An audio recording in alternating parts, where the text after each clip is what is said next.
Hey everyone, welcome back. In today's video, I'm walking you through one of the most exciting parts of building a website, actually publishing it on the web using Webflow in 2024.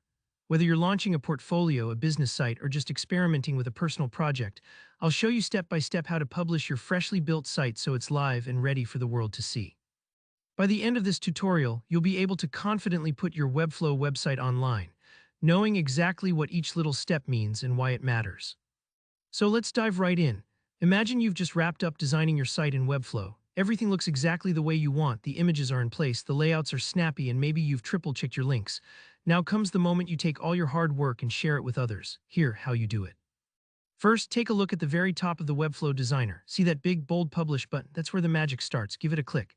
Now, Webflow is going to show you a list of available domains. If you have a custom domain set up like yourname.com, you'll see it here along with the standard Webflow EO staging domain. It's important to think about where you want people to view your site.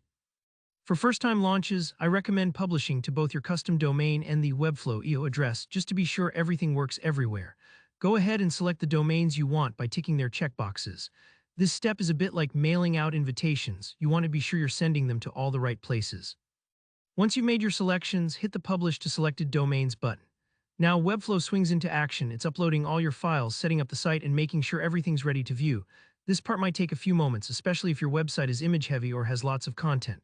Don't worry if the wheel spins a bit. Just take a deep breath and maybe imagine all the people who will be seeing your work for the first time. Now here's a quick extra tip.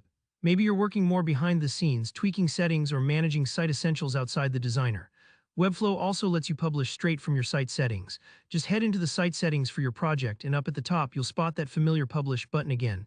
Click it, choose your domains like before, and publish. So whether you're sprucing up your design or handling the techie details, Webflow makes it straightforward to push your updates live whenever you're ready. A couple of things to keep in mind after you publish. Always visit your live website to double-check that everything looks the way you expect. Sometimes a font might load a little differently, or you might spot a missing image, tiny things that are easy to fix once you catch them. And if you ever want to update your site in the future, just make the changes in Webflow and repeat these steps to republish. It's that simple. So there you have it. Publishing your Webflow website in 2024 is really just a matter of a few careful clicks, and now you're ready to share your site with clients, friends, or the entire world.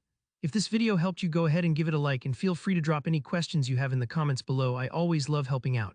And don't forget to subscribe for more helpful Webflow tutorials and web design tips. Thanks so much for watching. Happy publishing.